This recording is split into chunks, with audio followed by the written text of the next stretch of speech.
Hey YouTube, it's Miss Alamo, RN, owner of Fresh Skin Aesthetic Concierge Services, LLC, back with another video. So I did a little video of this previously on my Instagram, like my IG story, I think it was on. And reason being is because I get lots and lots and lots of questions about people who aren't necessarily sure that they would like to do Botox, just trying to get a better understanding as to if they are a good fit for it or not. So I thought, what better way to answer all of those questions, and a lot of them are very valid questions, than to just do it all in a video. So what is Botox? This is my definition of it from a medical standpoint, in a nutshell, for layman's terms, just so that everybody is not getting medical jargon and they have a clear understanding as to what it is. So Botox, first of all, the word Botox is a brand created by the company Allergan, and it is a neuromodulator. And what that means is essentially it paralyzes or relaxes the muscles where it is used, so that you don't get consistent creases and wrinkles and lines within the face. So again, Botox is the brand. It was one of the first brands that was very well known, and so that's kind of like the lingo that we use for what it is that you're getting. But there are many different neuromodulators out there: Botox, Juvo, Xeomin, Dysport. So there's different brands that target the muscles in the same way. Also, there's different reconstitution ratios. So when you're mixing these particular different brands of neuromodulator, there are different ratios that we use to mix them based off of their composition. So just a little history or background on what Botox actually is. So it is used, again, to relax the muscles within the face so that you're not constantly getting those lines and wrinkles. Most commonly areas that it's used is in the frontalis, which is our forehead muscle, in our glabellar region, which is our, procerus, our 11s, if you hear people say that. For us women of color, what I've learned is that I feel like a lot of us are more reserved about Botox because we've had that saying, black don't crack, or Asian don't raisin, or whatever the different sayings are out there. And even for me, I've learned so much about Botox and how to, preserve my skin from aging aggressively and things of that nature since I've gone into this field, and it's totally reshaped my thought process. I used to think, oh, you don't need Botox. You only do that when you start to, age and get older and you get wrinkles. But, it's exactly the opposite. 25-year-olds, you should be doing Botox. You should be preserving your skin from aging. That's like that peak, beautiful, volumized, perfect face that you have when you're about 25 years old or so. That's the time to start, so that you keep your skin at that age. The age you start is the age that you preserve your face. So I think it comes with just, having good education on the why and the how. What is it for? Why do we use it? How do we use it? And when should we start? So it is our job as practitioners to make sure that we educate our patients in the community period appropriately, so that they know what the benefits are and when it should be used and how to use it appropriately. So I say that to say, when I had my vision of this business that I was going to be running before I even knew what it was, which is so wild to me when I reflect, I had this vision that I would serve us clientele, but that I could be able to serve, a lot of women of color who are not as well informed about skincare as most, white women are. And if we're being honest, we do know that even in my field, like in this industry, it is dominated by white women. And, it's difficult because I feel as though, it's hard going into an industry where you don't see a lot of people that look like you. So that was a motivating factor for me to be able to, number one, break through that which could be viewed as a barrier. And number two, to really be able to educate the community, our community, on the benefits of being able to preserve your skin. So I had this perception that was gonna be my target clientele, and I was gonna be teaching and, just making sure that women of color knew to get on top of your skin and have a good regimen for how you are maintaining and preserving your skin before it's already started the aging process. And what I find is it's actually been the opposite. Like, I have not been able to break through to women of color as much as I would like to. I have had quite a few clients that are women of color, but I would just love to see more, because we all have beautiful skin. I think that women are just beautiful creatures, period. I don't care what color you are, what you look like. I just there's so much value to a woman. I may be a little biased, but there is. So I really wish that I could break through to people of color a little bit more, so that we know that we have to get on top of it a lot sooner.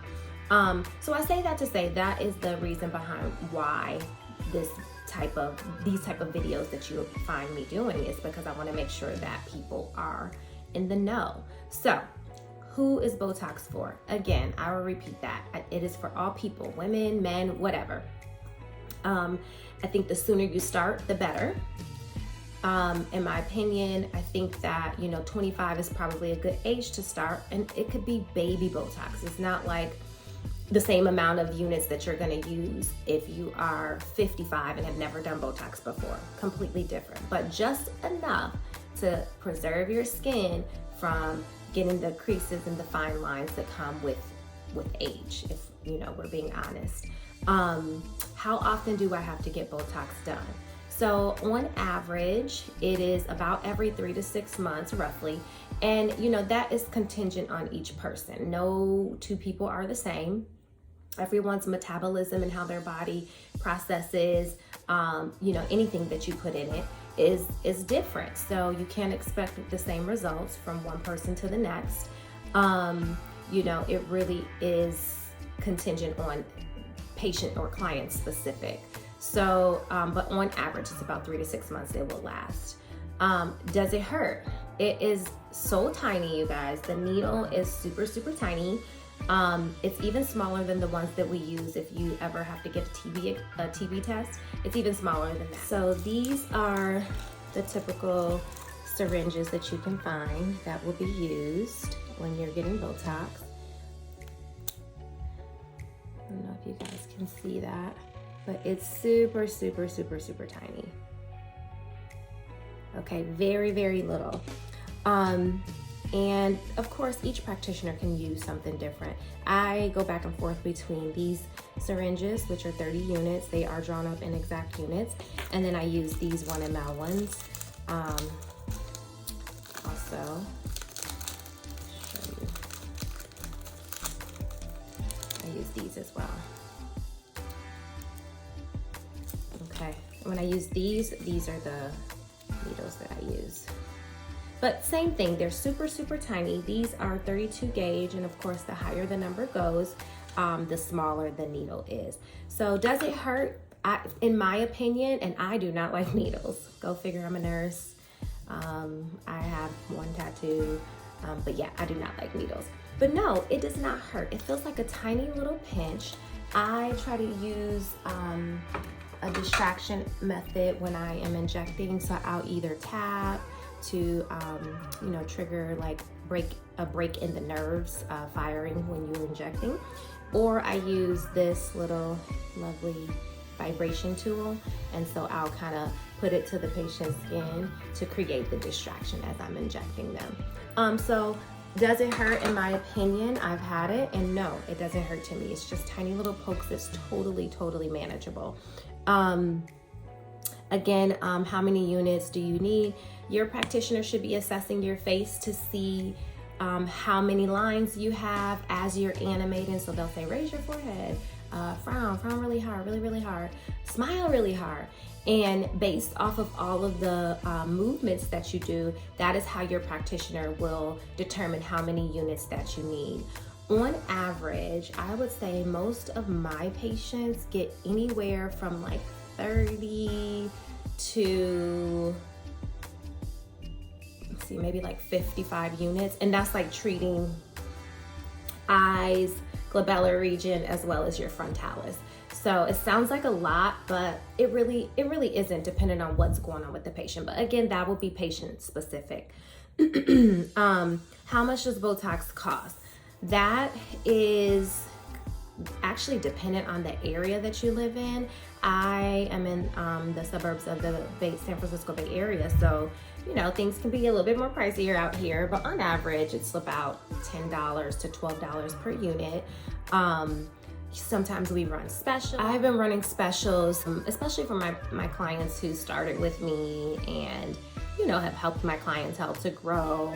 I like to run specials up for them or referral bonuses. So like if you host a party, a lot of times I give incentives. So if you have 6 people, then I'll give you your services for, you know, maybe $3 off of your Botox per unit. If you get a party with 10 people, I will do your services completely for free. So, you know, a lot of times I do different things like that just to, number one, show appreciation to my clients for actually bringing, you know, referrals in. Like that word of mouth goes a long way. So that's kind of like my way of how I kind of do work through my pricings or discounts and referrals and things of that nature.